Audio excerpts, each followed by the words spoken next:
mawalang galang na sayo. Sino ang tutubos ng mga kaluluwang kinaladkad sa kalsada? Hinagod ng rifle, tinuhog ng talim, inuwi ng eroplano sa kahon.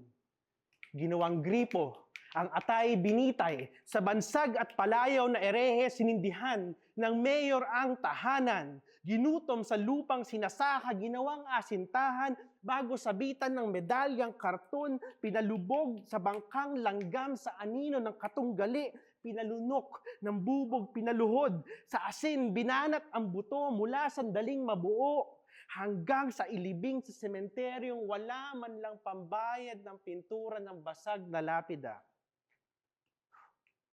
Di ka pa pinapasagot. Unang pahina pa lang ito. Wala pa ako sa kalingkingan ng dami ng kasalanan, siguradong static lang na papasok sa isang tenga at lalabas sa kabila kapag inisa-isa. Pero wala pa ako sa umpisa, wala pa ako sa gitna, wala pa ako sa dulong kawalan. Sa lahat ng mito ng paglikha, sa alinmang bersyon o modifikasyon, hindi kahit kailan teritoryo ang sa amin binigay nyo, kundi tubig na umuupa sa lupa. Wala kayong pahiram na mata, subalit sinisingil nyo kami ng piyansang luha.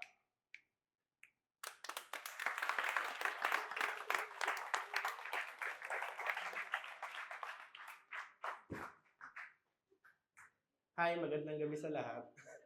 Ako si Paulo Tiausas, isang manunulat ng tula.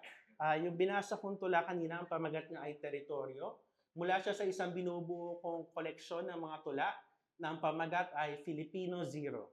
So, pagtatambal ito ng dalawang konsepto na parang, I guess parang fixation / obsession ko ngayon. Isa ay ang dakilang biblikal na baha ng Noah's Ark. At ikalawa, ang hilig ng mga Pinoy na tumawa. So, meron din ako mga ibang libro. So, yun lang ang bag ko sa buhay na to. Nagsusulat ako libro. Noong 2021, may pinublish akong libro. Pangalan niya ay Tuwing Nag-iisa sa Mapa ng Buntong Hininga. Tungkol ito sa loneliness. Pinublish ito ng University of the Philippines Press noong 2021 at nanalo ng Best Book of Poetry in Filipino sa National Book Awards noong 2023.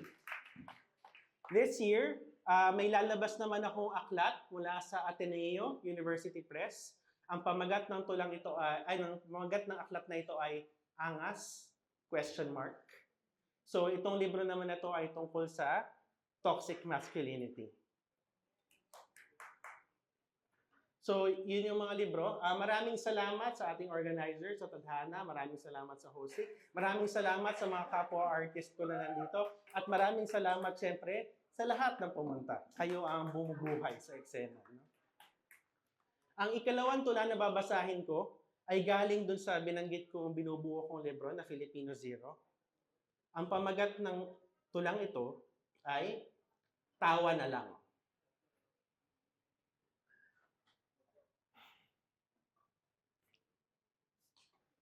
Tawa na lang.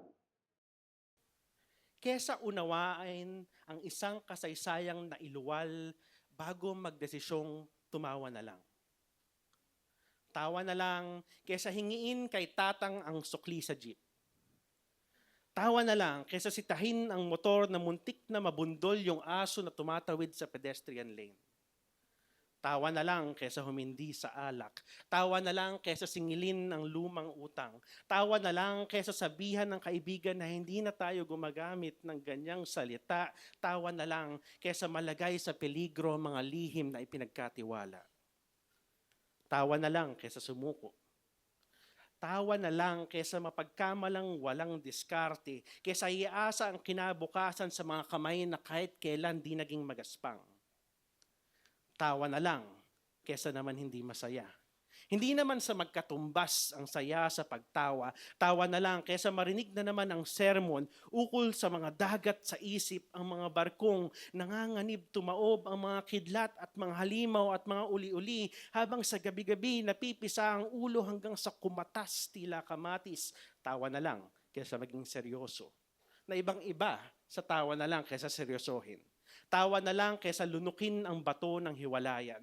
Tawa na lang kaysa tiradurin ang pusong nagkapakpak at pumapagaspas palayo rito sa iniiyakang palikuran. Tawa na lang kaysa sasabihin sa magulang ko na mahal na mahal ko sila.